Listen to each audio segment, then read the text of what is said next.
Welcome to Health Professionals Outside the Box podcast. In this series, I'll be talking to health professionals who've leveraged their professional skills to pursue alternative income sources, alternative careers, and entrepreneurship. We will gain insight into their motivations, experiences, and challenges, and learn how we too can carve our own path to finding purpose, fulfillment, and financial freedom. I'm your host, Fee. Thank you for listening. So welcome back to this episode of the podcast. So joining me today is Erica Opare. She's a pharmacist, a transformation and mindset coach, and co-founder of the tech startup company. Erica, welcome. Thank you. Pleasure to be on your podcast. May you tell us a bit about yourself and an overview of your professional background? Yes, so as you mentioned, I'm a pharmacist. I've been a pharmacist for over 16 years now. At the time was flown by. I started my profession in community pharmacy. I'm now based in East Yorkshire, in Hull. So I trained down south in London. And to be fair, I spent most of my professional career as a pharmacist in community pharmacy. I worked for kind of the famous multiples, and then I moved up north, and then I did a bit of hospital pharmacist. I moved into managing really busy outpatient departments, and that was quite hectic, and it really pulled on my different skills and experiences from community pharmacy. And then finally, then I went into commissioner support, which is a completely different bag, taken out of obviously community and also hospital. I was now the located pharmacist for my area, and supporting my local CCG in the commission agenda. So we look at things like the prescribing quality, formulary, advising clinicians in terms of what they can prescribe for certain conditions and so forth. And on top of that, I also always had different interests. So last year, I became accredited as a coach, and also neuro-linguistic mindset coach as well. It's something I've been wanting to do for such a long time, and obviously with these conditions, these challenging conditions, one starts to think, okay, this is the time, now or never. And so I chose to do it, and it's been fantastic. And on top of that as well, I've just recently started a tech startup, which focuses on women's health. It's a digital health solution supporting women going through menopause. So it has been quite hectic, and I'm aware various hats, but that's been a bit of a nutshell. Okay, all right. Sounds really interesting. What piqued your interest in entrepreneurship and more specifically digital health? Yeah, so entrepreneurship, it's funny because when you do speak to entrepreneurs, they have this common thing whereby freedom. So freedom is the thing for me, and also doing what you want, when you want, and how you want it, and having the ability to be creative. Entrepreneurship is no easy feat. You are the master of your own ship, and it's a totally different mindset to when you're working, 9 to 5, working for organization or corporate and so forth. So for me, I really just wanted to be kind of unshackled and just really go for which I knew I could do more. I had, these gifts which I wasn't tapping into, and I wasn't being challenged. And entrepreneurship is almost this blank canvas which you can paint yourself. You can almost let the reins free and just do what your heart desires, but also calls for discipline, because you don't have anybody kind of breathing down your neck to do this and do that. You need to be able to really set on course what you want to achieve, and that's what I really like. It's a combination of the creativity, but also the discipline and the resilience, to overcome challenges and just kind of get on with it and see your goal and aim for it. So it's the different things why I went into entrepreneurship. And why digital health?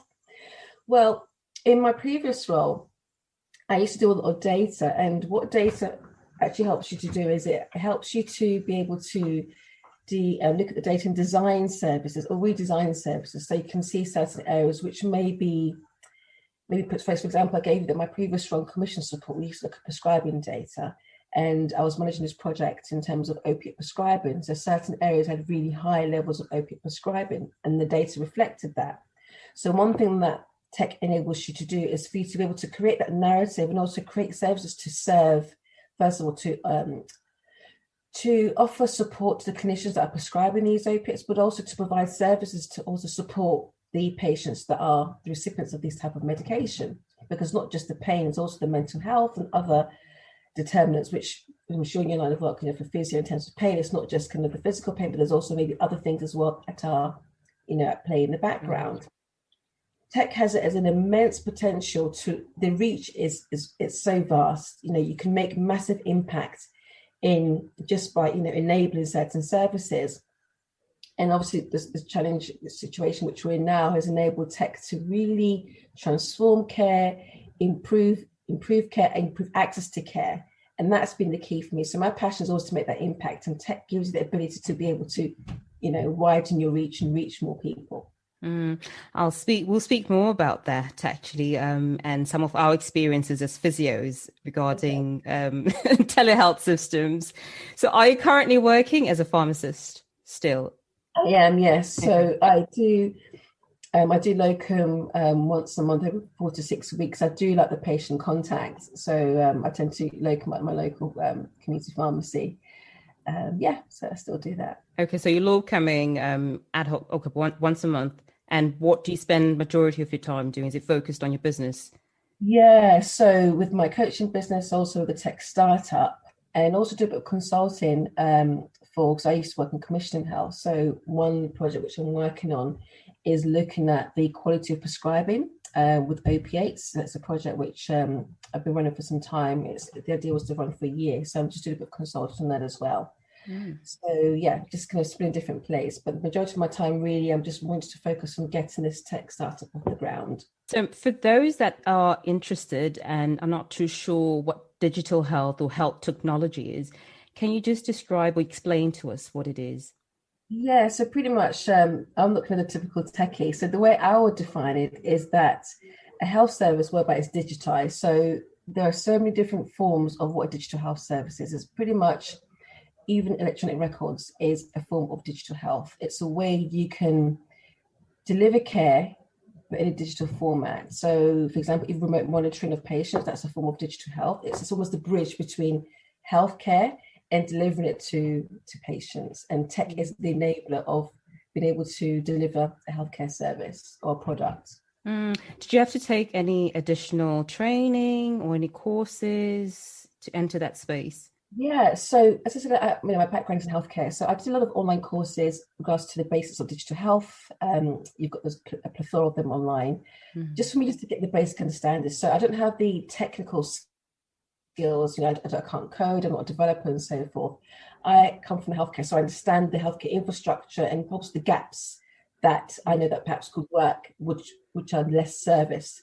So therefore, on my journey to get this off the ground, I know the certain skills which I would need to be able to come on board to help me to grow it.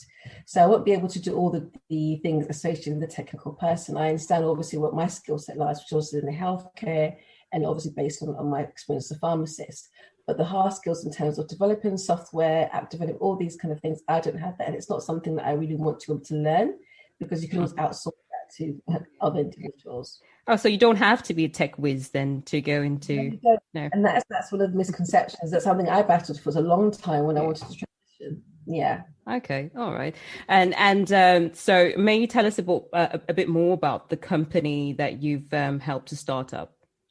Yeah. So it's a solution looking at supporting women going through menopause. So menopause is deemed as a taboo subject, and it's seen as, when women get old, but actually now women are experiencing menopause a bit earlier, some in their late 30s, early 40s and so forth. And the average age in the UK is 51.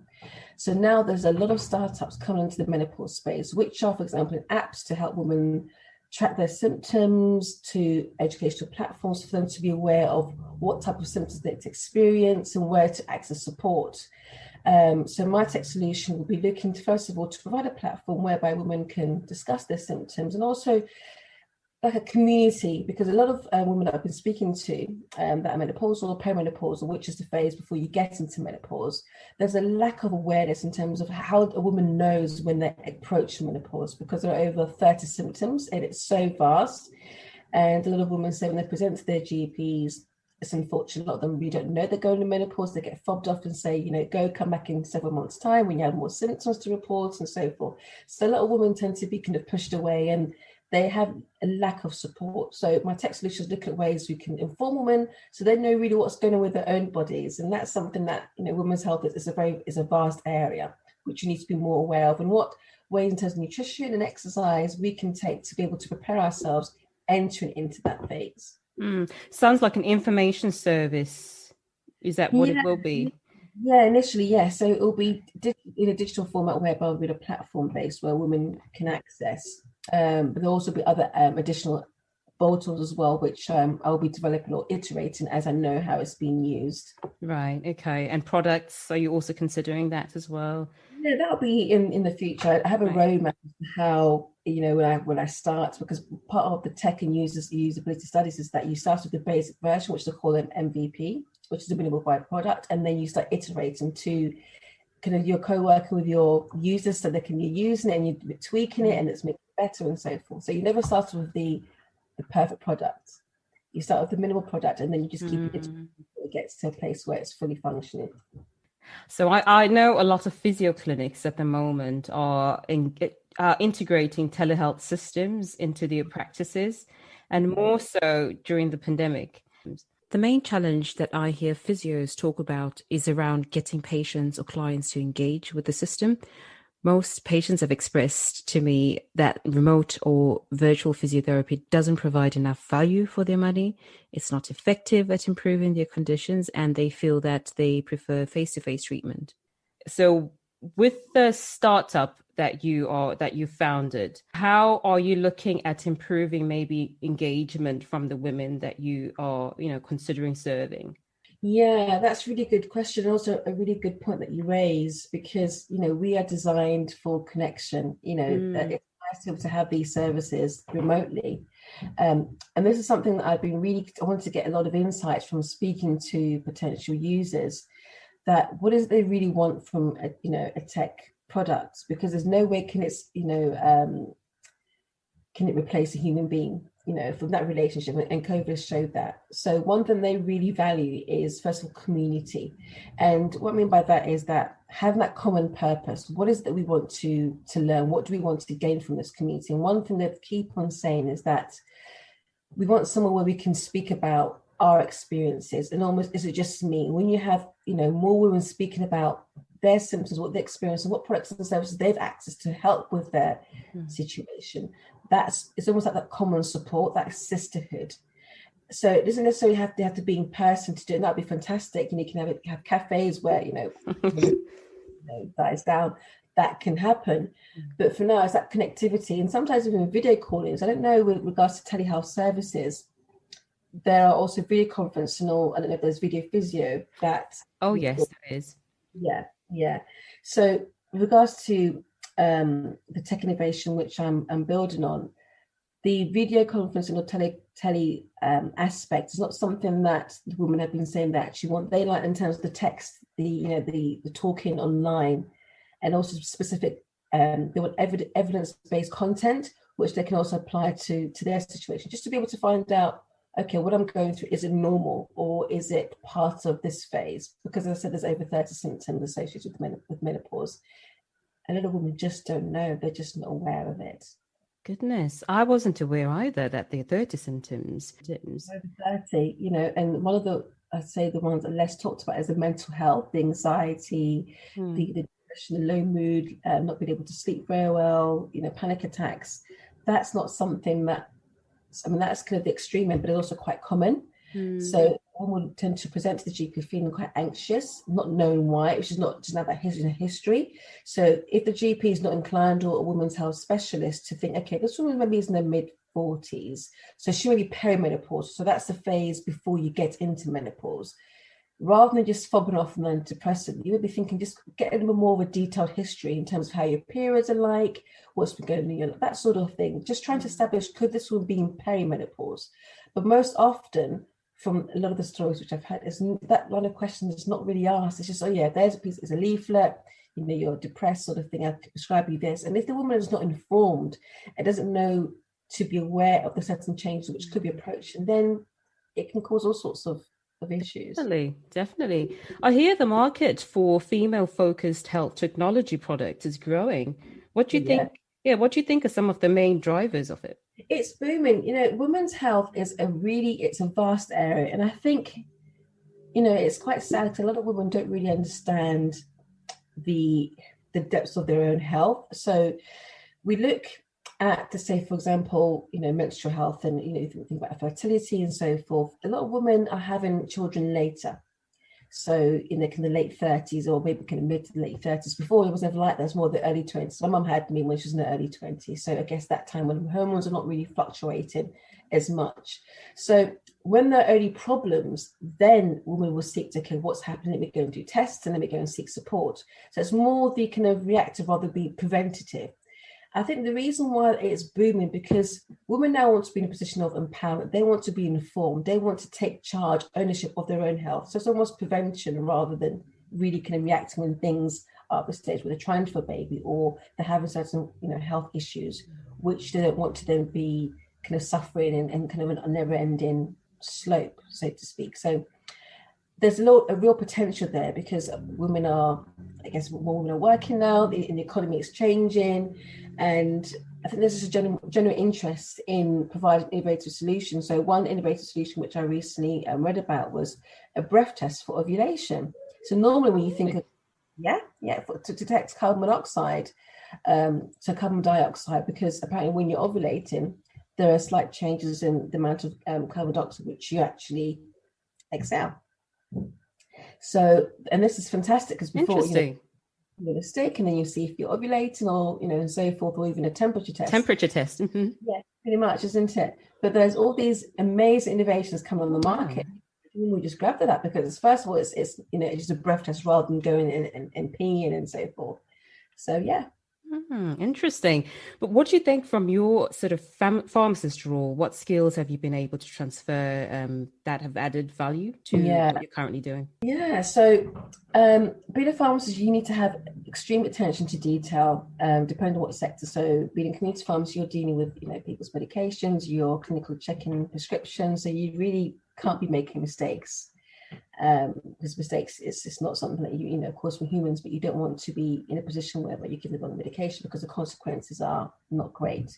So the attention to detail, and just that being curious. The reason why I went into pharmacy is, it's quite funny. I always wonder that you take a paracetamol, how does it know to get, if you have a headache, how does it know to get to the head? I used to ask my dad this question, really, because as a little girl, it goes everywhere, but obviously you have these pain receptors and so forth. So I've also had a lot of experience in terms of leading teams. I've managed big teams, projects, and so forth. And also my experience in terms of dealing with large amounts of information. So there were times in my previous role where we had to do individual funding requests for certain patients that weren't able to be prescribed certain medicines that were on a formulary. So one of the skills we used to do is to really to be able to present a case for the board, whether they would allow that particular medicine to be prescribed, which will cost quite a lot of money. It's not something that the area would have been budgeted for. So looking at evidence-based, looking for cases to support the medication, or cases that doesn't really support. So that kind of detailed care, being thorough, being curious, and just taking your time with things. And that's one thing also has worked in my stead, but also coming out of the box. So sometimes us pharmacists can be really quite, fixed, and because we've got to, look at a certain thing, look at the prescriptions and giving evidence-based advice. But you also, to be an entrepreneur, not to be digital, you also need to be the innovative. You need to be able to grab from all different sources and kind of put it together, and then come up with that solution which you think that would provide a better solution for people's lives. And that's all part of innovations. Get as much information as possible. And that's one thing my profession has really helped, because medication is always changing. It's new guidelines always coming out, so you need to keep yourself updated. We have professional development and revalidation, and that constant change, because nothing is stagnant. You need to continue to learn, to grow, and that's really helped in terms of transitioning into tech, because as you know, tech is vast and it's always changing. How can a health professional, though, with no experience but an interest in digital health or health technology, boost your chances of establishing a career in health tech? Yeah, I mean, the thing is, there's no one formula fits all. For me, I would say that I'm a hardcore introvert, and one thing that I had to do was network like crazy. I think a lot of people really overlook that. So what I did was that I knew that Leeds was almost the digital hub, of the region where I'm based, and also some tech innovation hubs in Hull as well. Is that first of all, I was looking for events which I can go. This is before COVID days, obviously, because even now, you've got lots of webinars which you can, virtually meet people, but it's not the same as meeting people in person. And I would literally look for events where I could go to these tech events and also opportunities to network. So it was really get out of my comfort zone. I was the non-techie. I will be the one that's, from my healthcare professional background, I'm kind of the outsider. And I had to keep on doing this, going out of my comfort, being uncomfortable. One thing I keep on saying to myself, Erica, you have to be comfortable with being uncomfortable. So putting yourself out there continuously. And I joined a mentorship scheme. So it's called Empower Women with Tech. And that enabled me to be partnered up with a mentor. And once a month, I would have a virtual meeting with this mentor. And, she would give me advice in terms of what things to do, events to go to, people to reach out to, people to connect with.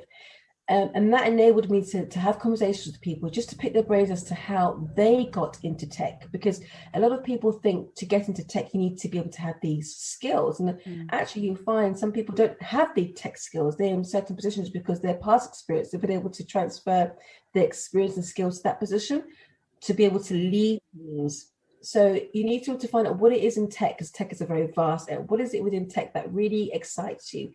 And then start looking for people that would be in certain positions and roles, and just having informal conversations and just finding out about, their background. And there may be some roles that you may want to go, and that you will need obviously a formal kind of qualification, which by all means you can do. You can do online courses and things. Just identify what it is you want within tech, and then just connecting with people within that sector, and just navigating your way there.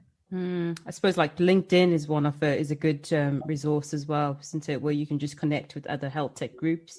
Did you have any fears or any concerns about getting into this space prior to transitioning? Yeah, to be honest with you, it was a great fear of mine, because first of all, you have this thing that I'm a healthcare professional. What do you think going into tech? That's one. And also, the more I did research, the tech sector is really male dominated. There aren't that many females. And then when you look down even further, there are less females of ethnic minorities, which makes it even more disheartening. When I used to go to these events, I wouldn't really see anybody, black woman of color or a BAME background. So often I would be the only person within, an event I'll go to. So that's also quite difficult, because in healthcare, as I'm sure you're aware, there's a lot of, it's very multi kind of cultural, most diverse backgrounds, depending on what profession you're in. So I've always been used to that. So one of my fears was, first of all, going as an outsider as a healthcare professional, not having the typical, skills, not being able to code, I'm not a developer, I'm not this, I'm not that.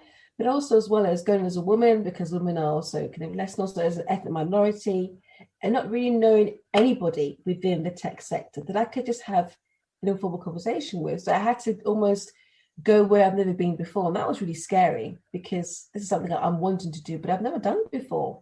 How did you motivate yourself then to just go out there? Yeah, it's crazy. I think for myself, I have kind of these talks with myself. And for me, I think my mindset is quite strong.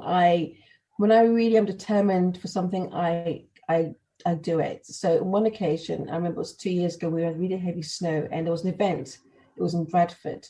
And I said, look, okay, this event I've put on to, I don't know anybody there. And it was snowing, and I was driving, and the roads wasn't great. And I was almost turned back. I said, no, Erica, we'll go, it's fine.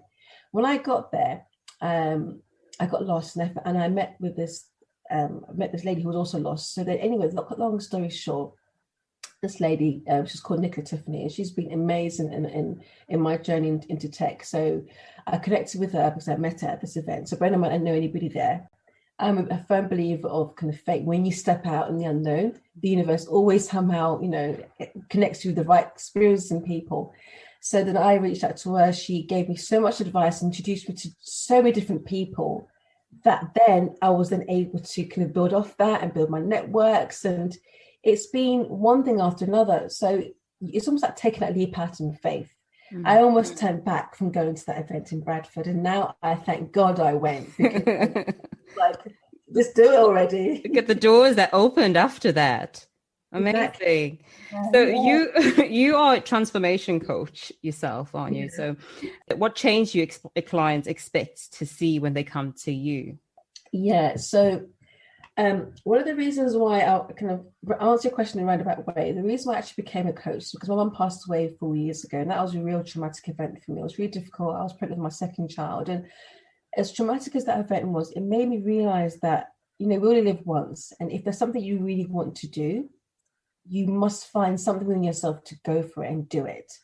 So a lot of the clients which tend to approach me, they're feeling stuck, and their challenging situation is perhaps they're going through a challenging situation. For example, they can have lost a loved one, or just not knowing what direction, what to do with themselves. They know they want to kind of come out of their job or start a business, but they just don't have that belief. They don't have the confidence to go for it.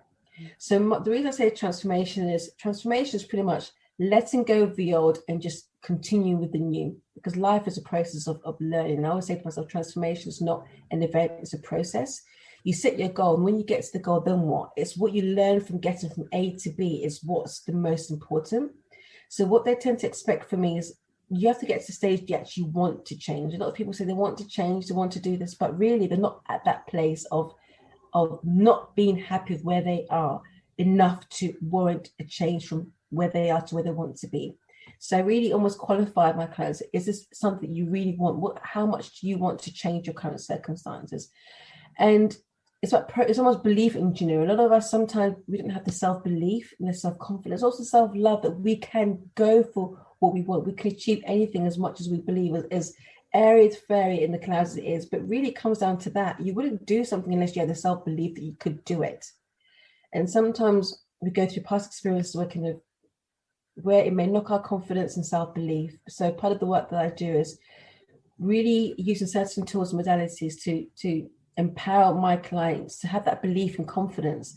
And interestingly, when they start to have that confidence in the self-belief, things that they didn't think they could achieve, they start putting that as a desire for them to start going for it and starting taking active steps to do it. And that's the changes which is so amazing. I love to see, my clients moving forward, actually going confidently where they thought they couldn't do or couldn't achieve before. How do you find your clients? Actually, so I found them in Facebook groups and also from my network. So when I first started my coaching business, my very first client I met in my gym.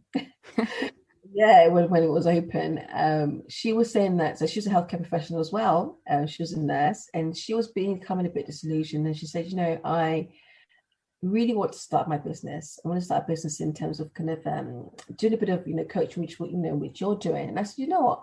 I'm offering coaching services. Would you would you be interested? And she just took it up straight away. And the changes which I had with that client, I mean, now I like to keep in contact with all my clients when I finish with them. And she's opened a YouTube channel. She's going on courses to further herself. And I thought, oh my goodness, this is great. Yeah.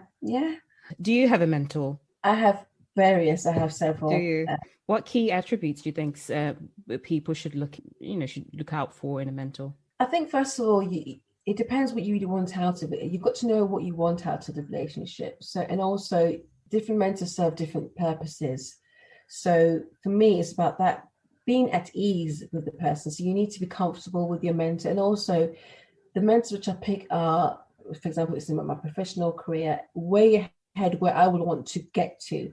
So in terms of being able to challenge me with certain things I may present to them with. So an example I have is I reached out to a mentor. She was also a pharmacist. She was featured in the pharmaceutical journal, but she wasn't a typical pharmacist. So she's like the global lead for IBM, and I thought, and healthcare, life sciences.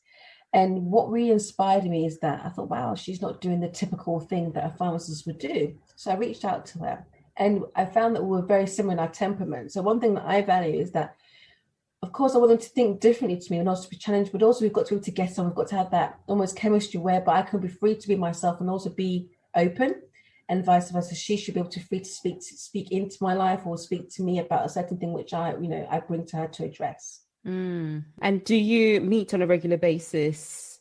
Yeah, so virtually once a month or once a fortnight if there's something that I need to discuss with her. Yeah, I have more than one for various aspects of my life. My life, I should say. And do you advise help professionals wanting to transition, either change careers, start a business, to have a mentor?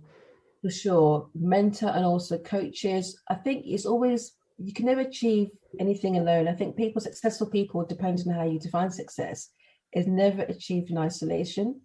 It's always, you always have people with you, behind you, pushing you, encouraging you, supporting you. We're all designed for connection. And if you can get that support, draw on that. It's a lot harder when you're by yourself. Why not utilize the knowledge, skills, and experiences from your sources of support to further yourself? Reflecting on your professional career or personal development so far, what would you say are key learning points? I think having the courage to go for what it is that you want. And because often we have these tugs, within, whereby, you want to do something, for example, when you start a business or go transition. And it doesn't just happen once. It's almost like a knocking on your heart or your intuition, whatever it is. And it's one thing to acknowledge it, but it's another thing to take action and do something about it. And one thing I've becoming as I've gotten older is having the courage to take those steps and keep on taking those steps. And also commit to lifelong learning. I always say to myself, life is growth, life is expansion, and continue putting myself in uncomfortable situations, because the moment you are comfortable, I say to myself, you are not learning anything, because the body is designed for conservation of energy. And for example, you learn to drive, you're so you're concentrating, you're not trying to, if it's an automatic or it's a manual, you're trying to change gears, looking left and right and so forth. Your brain is on high alert because it's learning a new skill.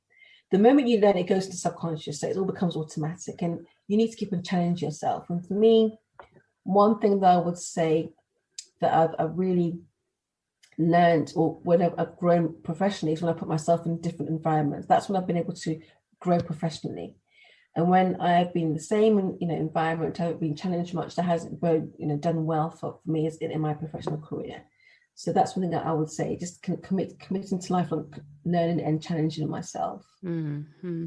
And what's your vision for the future? How far are you planning on taking the company?